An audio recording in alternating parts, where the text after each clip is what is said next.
All right, good morning. I'm about to head to 49ers practice where this is going to be the first regular season simulation week. Technically, training camp is over. Still going to have the helmet reaction because I will be watching all of practice. But the main point is that the 49ers are going to be running this like they will run week one, which reminds us that the NFC West in 2025 is going to be a movie. And the latest development in this drama looks like this. Courtesy the Rams, this is Matthew Stafford back at practice. This was yesterday. So we're going to keep our eyes on Matthew Stafford, of course, over the next several weeks. The 49ers don't play the Rams until week 5. That is a Thursday night game in LA. But we know that Stafford's return date had continually been pushed back and back and back, and literally, unintended, back injury. Those kind of things are very, very tricky. Those kind of things can flare back up, pun intended again. But Jimmy Garoppolo is Matthew Stafford's backup. That's former 49ers quarterback Jimmy Garoppolo. Now, one of our commenters early on chimed in with what I thought was a very astute comment. It's Marcus. He said, one of the biggest fairy tales in NFL corporate media is Jimmy G can't take the Rams to the playoffs, which is complete BS. Yes, the offense would look different under Jimmy, but that dude is a winner. Those things are all true. The Rams will be dangerous even if Jimmy Garoppolo is their starting quarterback for part of this season or even all of this season, because the Rams finished last season playing excellent defense.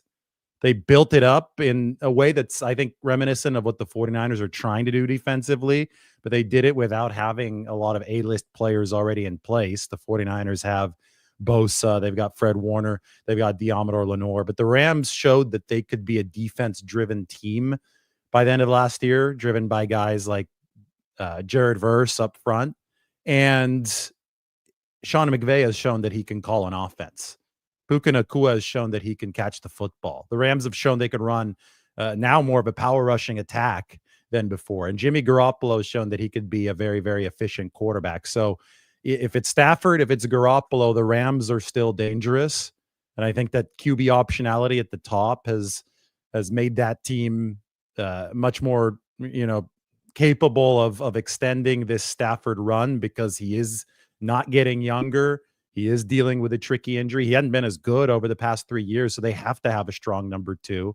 And I think that, if you look at the rest of the NFC West, the number 2 QB situation may come into play at some point, even if it's just for a game or two. And that's why the 49ers were intent on upgrading to Mac Jones at that position. As it stands right now, the 49ers are actually slight favorites still to win the NFC West.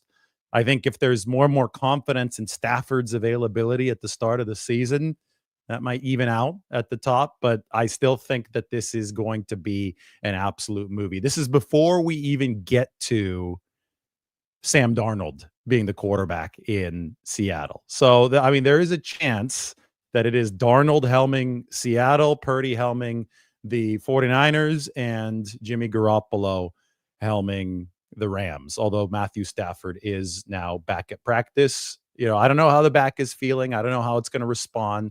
There's a picture from the Rams. That's Sean McVay smiling in the background. Good shot of Sean McVay. Happy that his QB is back. But again, I keep on using the word back because that's going to be the center of attention here for the Rams and Matthew Stafford. They, until proven otherwise, they've got the best defense in the NFC West. The Rams do. Absolutely. The 49ers don't. The 49ers finished near the bottom of the league defensively last year. They've got Robert Saleh. They've got a bunch of new players. There are many reasons to believe that they could start turning this around, but I don't think that there are a lot of reasons to believe that they're immediately going to be at the level of the Rams defensively. And these seasons are long, so that doesn't mean that they can't get there by the back half of the season. But I think early in the year, the 49ers are going to be perhaps more offense driven than any other team in the NFC West. And that's okay. That's part of the plan. The 49ers are the best quarterback in the NFC West. Matthew Stafford is not who he was a few years ago. I'm sure that's going to create a lot of uproar in the comment section. What do you mean? Purdy's better than Stafford? Yes, Purdy is better than Stafford. It's called the present tense. We're not using the past tense. We could say Matthew Stafford was better than Purdy maybe at some point, but that's just not the case anymore. Over the past 3 years, Stafford has been 15 to 20 in efficiency, and he's had weapons. He's had a play caller in Sean McVay. He's been a quarterback on the decline. You might like him for a playoff start or two, as far as still being one of the really good ones in the league because of his experience. But if you're looking for game in, game out productivity, especially now that you toss in the back issue, I think that it's very, very clear that Matthew Stafford isn't who he once was. Purdy's been playing at that top 5 efficiency level ever since he joined the league. So the 49ers have that. They've got an experienced offense. They've got some questions, obviously, at the receiver position, at the running back position right now beyond Christian McCaffrey due to injuries, but they hope to heal up and project to heal up relatively early in the season. And it all adds up to the 49ers offense having to lead this charge. Then the defense, I mean, that's, to me, that's the determining variable for the NFC West race. How quickly does the 49ers defense come up to speed? Is this a number 25 defense for 2 months? Is it a number 25 defense for 1 month? Do they shock everybody and come out hot? Is this a top 15 defense right away? I don't know exactly what to expect from the defensive efficiency perspective for the 49ers defense. I really don't. I think that the 49ers, too, are a little bit nervous entering this season, but they're nervously excited because they like some, Nick Martin is a great example of what the 49ers are dealing with. I think he embodies a lot of the 49ers defensive hopes and worries for this year. The guy is extremely explosive.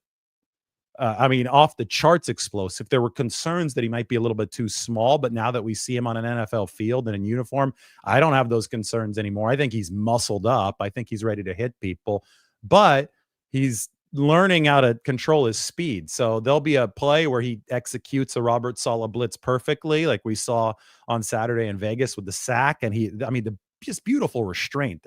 So nuanced at the start. He slowed up enough before he went 0 to 60 to convince the center that he wasn't blitzing. And then he went 0 to 60 and he just blew by the center for the sack.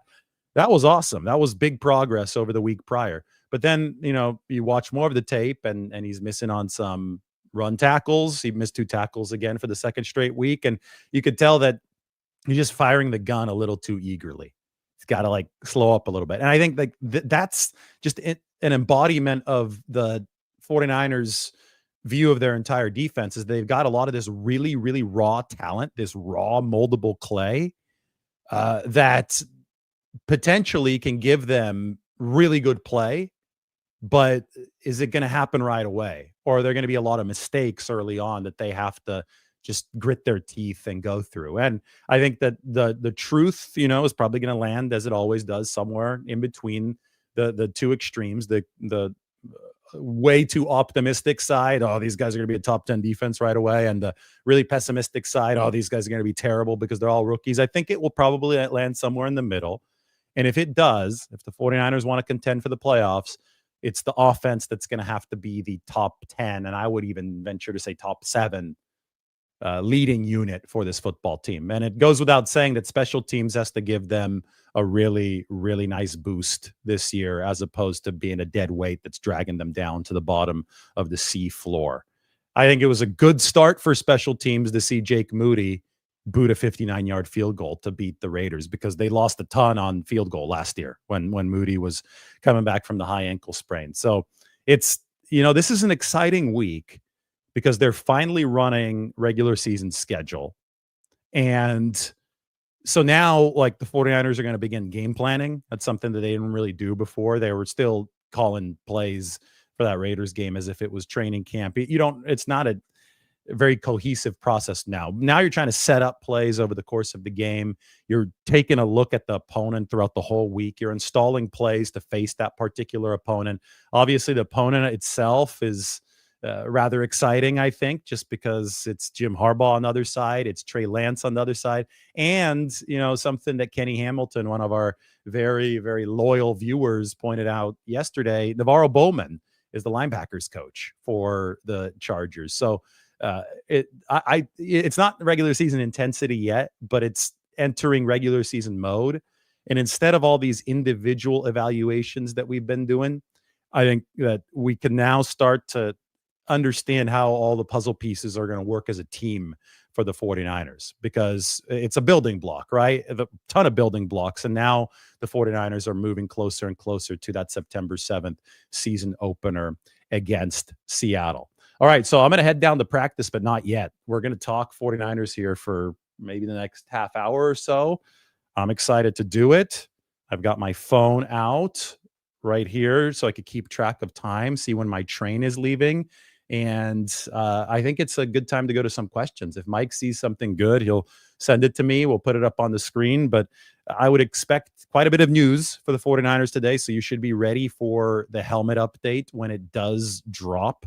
That is going to be after practice. Practice is a little bit later today. It's no longer the training camp schedule, which was 10:25 a.m. for practice.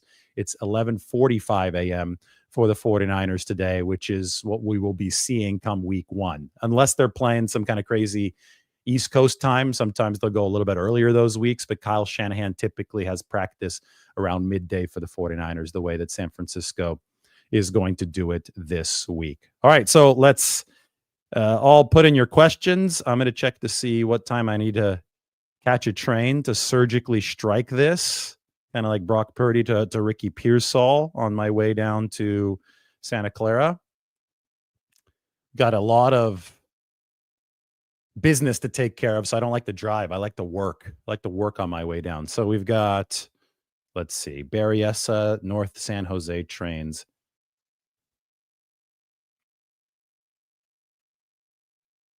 All right. It looks like I've got to do...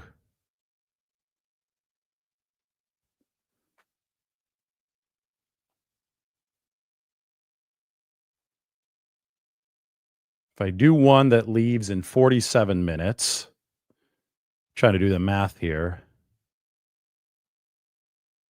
Yeah, I could do the one that leaves in 47 minutes, because then I would get to the South Bay still with an hour before practice. So I should be fine in that regard. So we got plenty of time. We're going to go. We got plenty of time to talk here. We got plenty of time to talk, plenty of time to dig in, talk 49ers. So this is going to be good.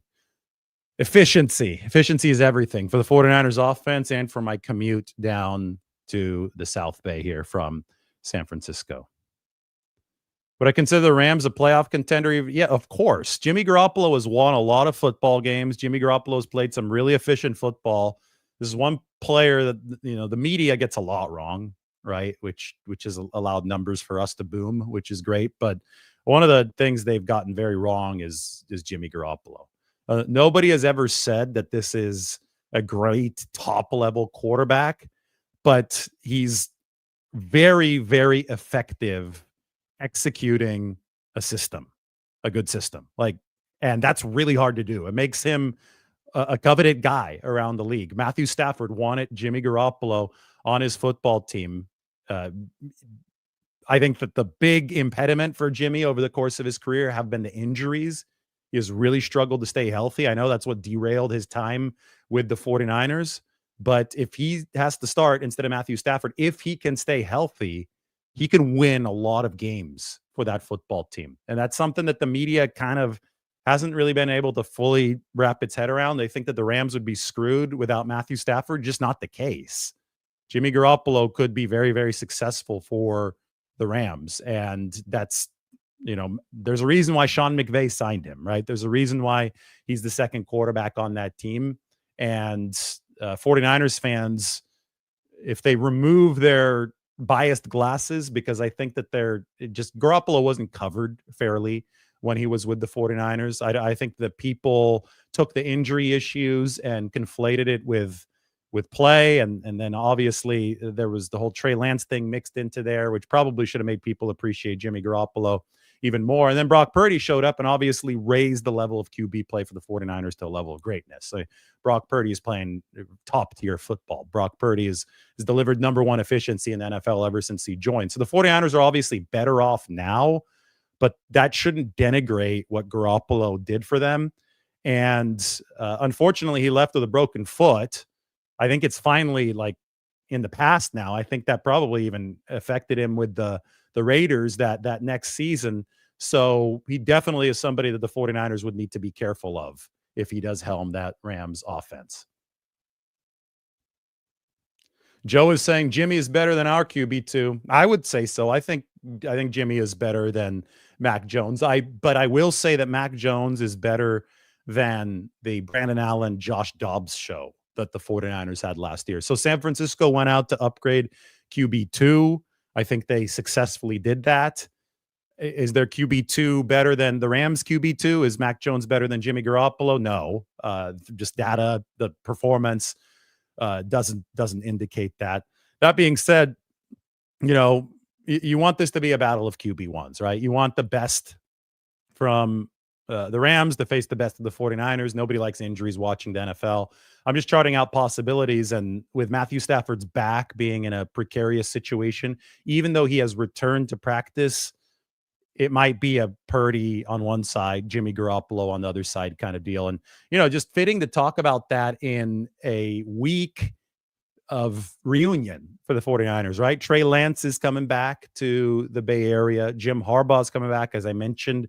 Navarro Bowman, 49ers Rams is week 5. And then the first regular season game, which is just 2 games away at this point, is against Sam Darnold and the Seattle Seahawks.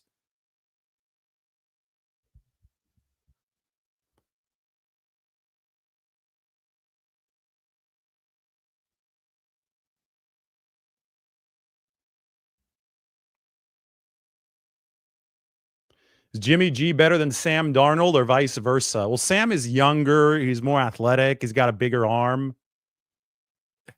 Sam is it's interesting because, you know, what we saw from him in the playoffs last year was really ugly. I get it. And kind of the end of the season, it wasn't great for Sam Darnold, right? It was this a really hot start and then he trailed off. So I think that Sam still has something to prove. But I think that he showed that he has the ability to play quarterback at a decently high level in this league. But he has yet to put together a season as efficient as Jimmy Garoppolo's years in San Francisco. Sam got a lot of, I think he was a little overhyped last year. And you guys know that I've been a big, when Sam Darnold was being mercilessly picked apart by people who didn't really know what they were talking about. You guys know that I was trying to set the record straight on Sam Darnold when he was with the 49ers. And I said, this is actually a talented quarterback that can do some good things and earn his way into a starting opportunity. And exactly that happened. But the way that the media works, which is just, it's exhausting to me, is that they went from skewering Sam Darnold unfairly on a weekly basis to overhyping him over those first 14 weeks with the Vikings. And he was literally number 14 in efficiency last year. They were acting like he was a top 7, top 8 quarterback. There were people saying that Darnold was having a better year than Brock Purdy, which he wasn't last year. Just because his team was having a better year doesn't mean he was playing the quarterback position better than Brock Purdy. So it's irritating how people take one extreme or the other with Sam Darnold. The truth is that right now he is a relatively middling NFL quarterback, not terrible anymore. The career started terrible. He's been rehabilitated, I think, largely through his time with the 49ers into a middling quarterback who's still facing a lot of questions. He's signed with the Seahawks on a contract that reflects a middling quarterback status, $30 million a year. That's middling QB money. And now he'll see if he can raise his play to top 12, top 10 efficiency level. Do I think Darnold's capable of it? Yes. Is it going to happen? For sure. That's why they play the games. That's why the NFC West is going to be a movie this year.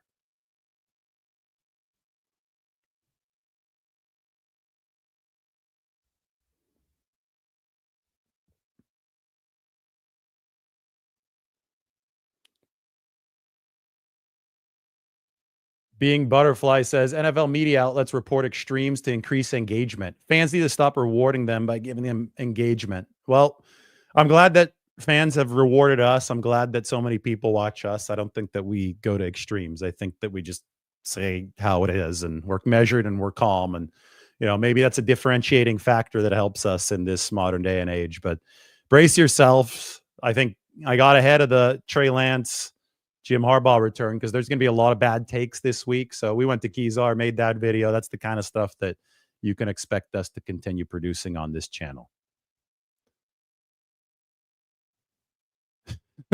Darnold or Geno Smith? I would take Sam. I mean, Geno's much older. And I mean, with Sam, Geno was never anything more than mediocre for Seattle. Threw a nice deep ball. Saw a couple more of those from Geno with the Raiders against the 49ers, but the efficiency was never above middle of the pack for Geno Smith. With Sam Darnold, I feel that you still have upward mobility to get it above that. So I think it was a good move for the Seahawks. It gave them a higher ceiling with Sam Darnold. But that it's to actually win one of these things, to win the division, you're going to need to find a way, unless there are injuries, obviously, to the teams at the top, and it's possible with the Rams, but you're going to need to find a way to overcome the fact that Purdy and Stafford are the two best quarterbacks in this division. And the Rams are in precarious spot because of the Stafford back. I get it. The Rams would still be dangerous, though, even though Stafford got hurt. I just think that Seattle has taken their swing at this with Sam Darnold, but it's still only a swing. They haven't yet connected for a base hit. Oh, God. Now we're getting crazy.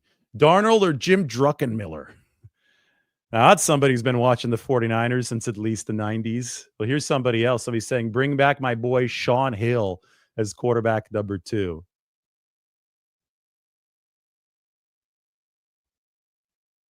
Like and subscribe.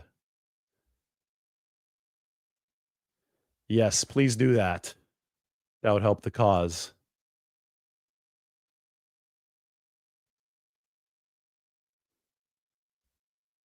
Seattle's defense is a sleeper. Their offense is going to be really bad. Well, who looks good for Seattle's the offensive lineman out of North Dakota State, Gray Zabel. He had a couple of really nice run blocks in their preseason game the other day. So I think they're going to be trying to run. I think they're really trying to establish an interior run game to help Sam Darnold out.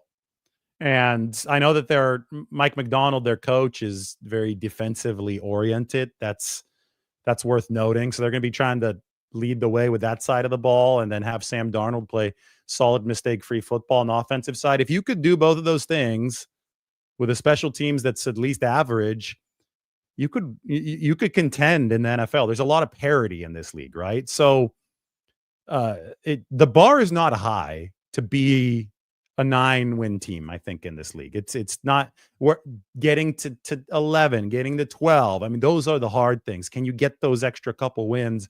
And that's where the top 5 quarterback efficiency really, really shines, because most games in this league are decided by a possession or less, right? So every little bit of efficiency ends up being significant in the larger stretch of a season.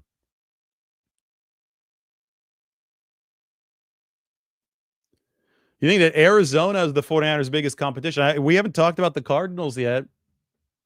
What the Cardinals are doing is really interesting, is because I think the Cardinals think they're closer than the general public and the media does.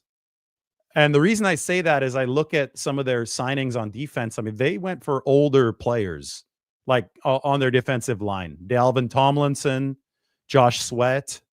These are NFL blue bloods. Like these are guys that have been around for a while, which leads me to believe, Arizona's not like, okay, no youth movement time here. We think that we can tip the scales with our defense with signing some of these young players. We've got a defensive-minded coach and Jonathan Gannon, and they think that they could bring that defense, I don't know, top half of the league.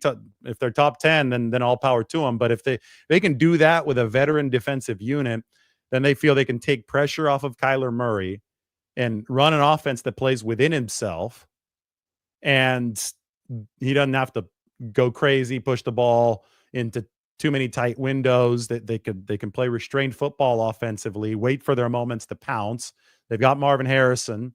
And they think that they could be a good team. They think they can get into that 10-win range.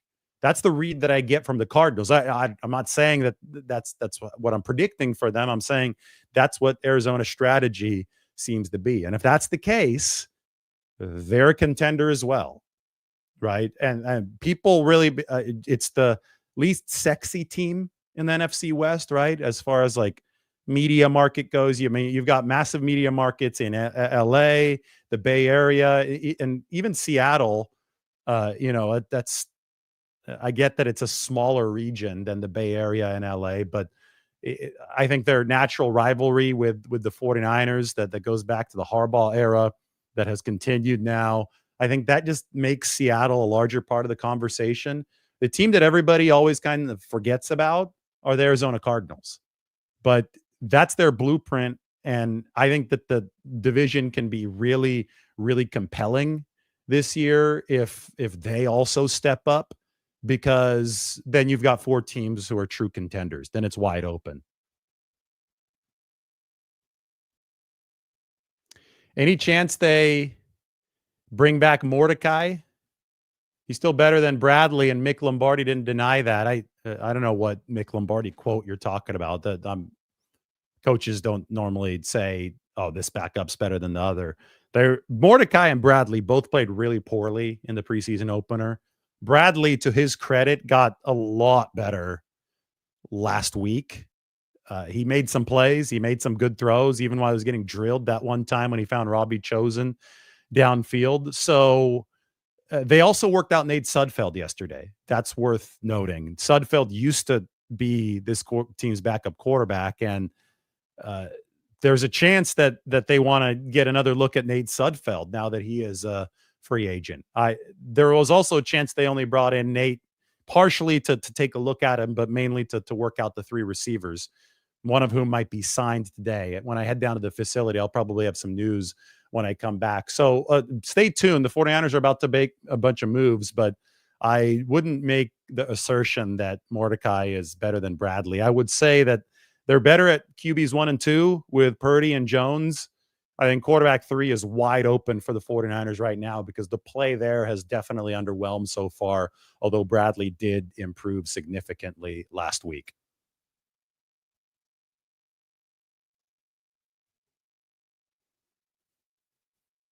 Joe asks, do Cowing and Stout play this week? Stout's going to be interesting because we thought he was going to be back, or the 49ers hoped he'd be back by the joint practice, but the calf was still acting up. So you got to be really careful with these calves, right? And hopefully for Upton Stout's sake and for the 49ers' sake, it's feeling good now, and he's back out at practice today. And, we're going to look at this as the regular season. Guys are at practice on the first day of the 3-day stretch, then they're probably going to play. If tomorrow's probably the deadline to be at practice if you're going to play on Saturday for the 49ers. So I will have the full report for you from Santa Clara today.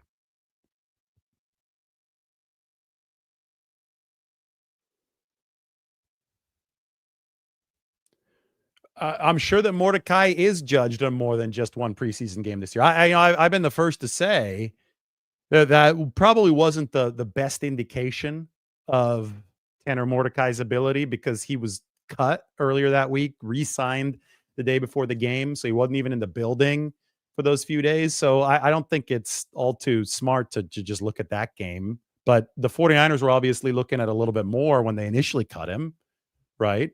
And they have all the data. It's, fans are just going to be talking about the games that they see, but the 49ers are seeing a lot more at practice in terms of decision making, all the tape that they have on these players. So I definitely don't think that the 49ers are using just one preseason game to judge Tanner. I think that practice is definitely a much larger part of the evaluation. Sean McVay does have confidence in Jimmy Garoppolo. I don't know why you wouldn't. I mean, he has a track record of success, and the Rams are built as a team that I think, I don't want to say they're complete, but they're much more complete than a lot of NFC teams. And I would say that they're probably the most complete team in NFC West. Now, the reason the 49ers are slightly favored over the Rams is because the 49ers might have a little bit more juice at quarterback with Brock Purdy and with their offense to pull through, even with the young defense. But as far as completeness goes, offense, defense, special teams, especially offense and defense, the Rams look solidly built. There's a good foundation. They've done a good job through the draft over the course of the past few seasons.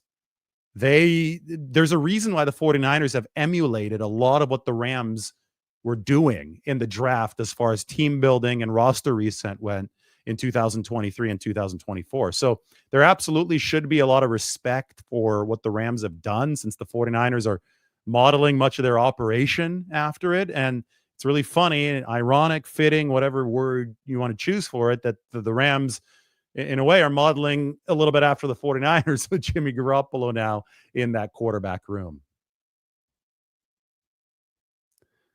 Yeah, we're talking so much about QB3.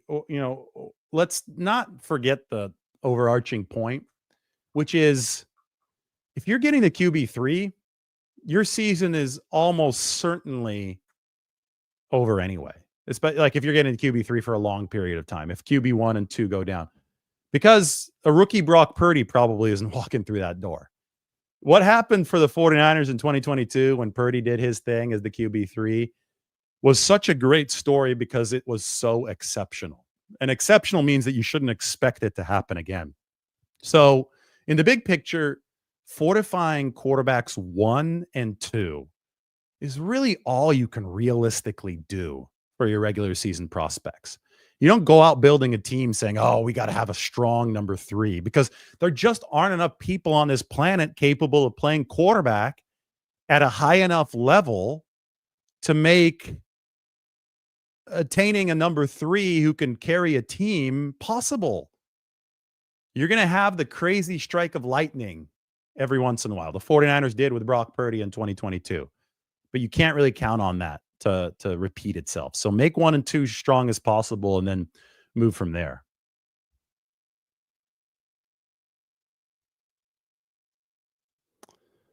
That was a great season for a lot of fans. You were right, Joe. Mike says, good reason to not have a QB3 on the 53-man roster. Well, yeah, but you also have to remember that I'm talking about like long-term injuries, right? So if you have to have a QB3 for, a month or just a longer stretch, that's what typically dooms a season.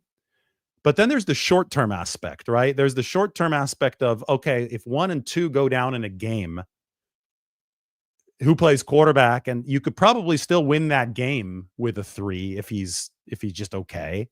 So that's why you carry 3 on the roster. You don't carry 3 on the roster for long-term purposes, in my opinion. You carry 3 on the roster for short-term purposes.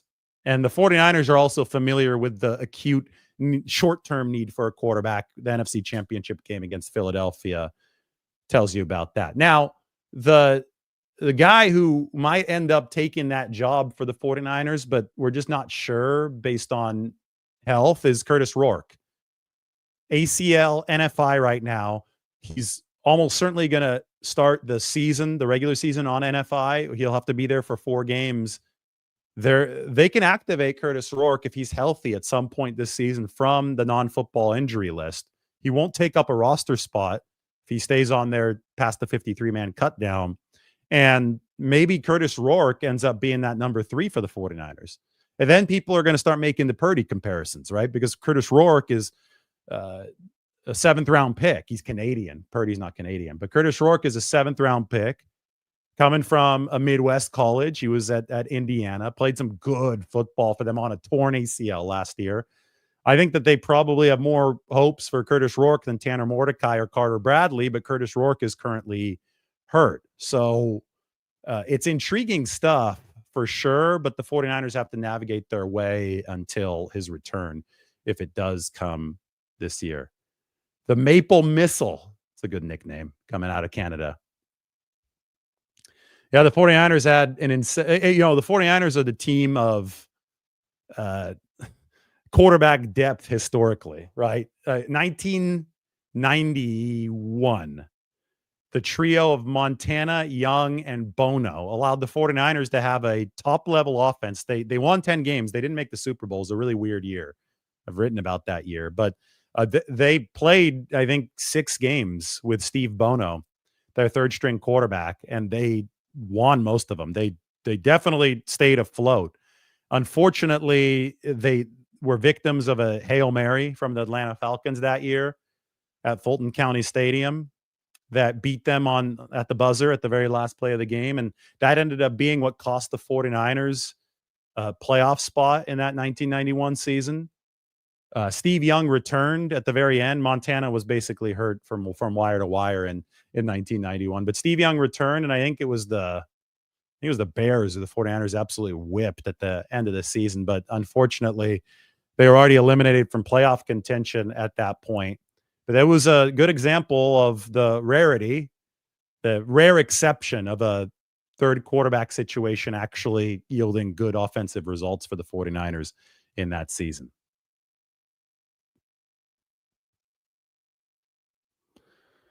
Man, Joe's on a roll today. He's got some good takes. Defense will win way more games than a solid QB 2 or 3. Well, it's always a team effort. It's always a team effort. You got to think of it. And that's why I love this week, because we start to move into the big picture, regular season view of things.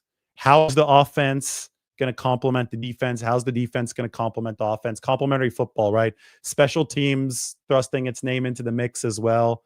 That's what this week is all about. And I'm really excited about that. Then we could start having actual team-wide football discussions.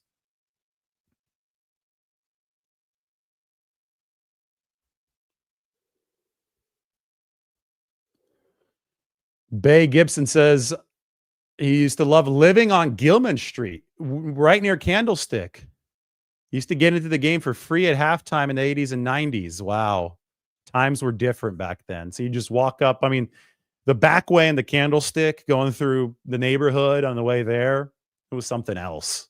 It's a really cool memory. Thanks for sharing.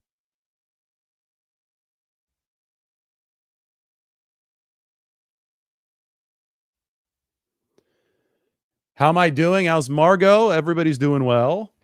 We're excited for the regular season. We're looking for bigger apartments in San Francisco. If anybody has anything, any ideas, that this city is tough. This city is tough. I mean, it's the market, I think, seems to be booming. So if anybody has any leads or ideas, you can email me. My email is on my YouTube and my Twitter.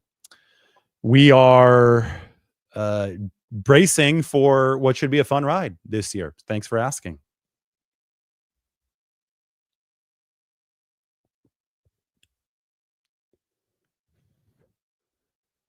Tell her to tell Jennings to sign, or she could sign Jennings herself. The thing is that Jennings can't sign a contract that's not being offered by the 49ers. So he also, the calf is a real thing for Juwan Jennings. I always say contract and calf. I think there are two distinct concerns there for Juwan Jennings. Both can exist at the same time. Tatum Bethune will make the team. I agree. I mean, he laid a nice hit on Ashton Genty the other day. Probably not Graham. Yeah, that would be my projection. Bethune, yes. Graham, no. But we will see.